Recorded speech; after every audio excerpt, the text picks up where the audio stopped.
Okay, nak masuk Z tu. Horn dulu, dek. Berhenti dulu, horn dulu. Kan dah pesan banyak kali. Berhenti dulu, horn dulu. Jauh sangat. Jap. Jauh sangat. Belakang sikit, balas terus. Ini kalau kau masuk ni, tengah ni, parit sini. Sini parit ni. Kau gini kata. Kau faham ni. Abang mula dengengan aja. Daripada semalam aku dengengan dah. Okay, relax. Okay, masuk dia sikit ni. Okay, tengok side mirror tu. Lepaskan daripada batu tu. Tengok, okay. Jalan. Tarik. Boleh. Gini kalau orang lalu tu nak buat benda tu. Balik. Jap. Kau dah masuk tu, dia bukan tiba-tiba automatik tegak balik. Kau kena pusingkan. Kita bawa kereta. Kalau kau naik belakang aja, memang ikut aja.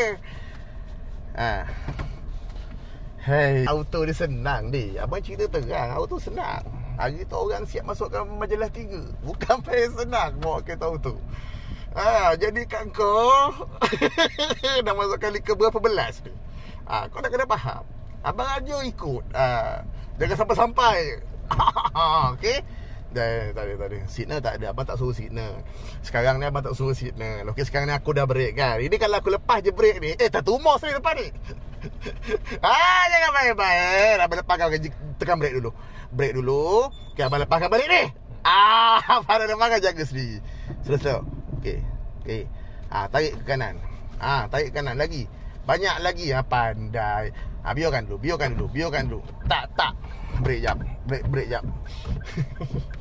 Dek, kita belajar steering. Yang signal dengan tu dah. Hari tu dah. Signal dengan ni hujan je tak boleh juga. Ni untuk hujan. Kalau tak ada benda air yang merenjis, tak ada dah kita nak swap kayak gitu. Pusing balik ke sini.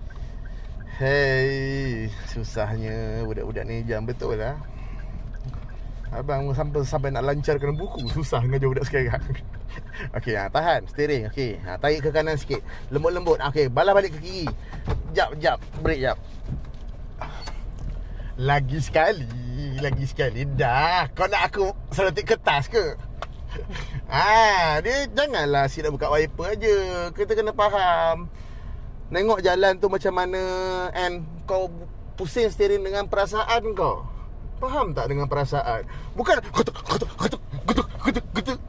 Itu aku tengok pun panas je aku. Jangan macam tu. Abang kejap lagi nak makan. Tak makan nunggu. Signal kiri. Okay, relax. Okay, bismillah. Okay, jalan perlahan-lahan. Abang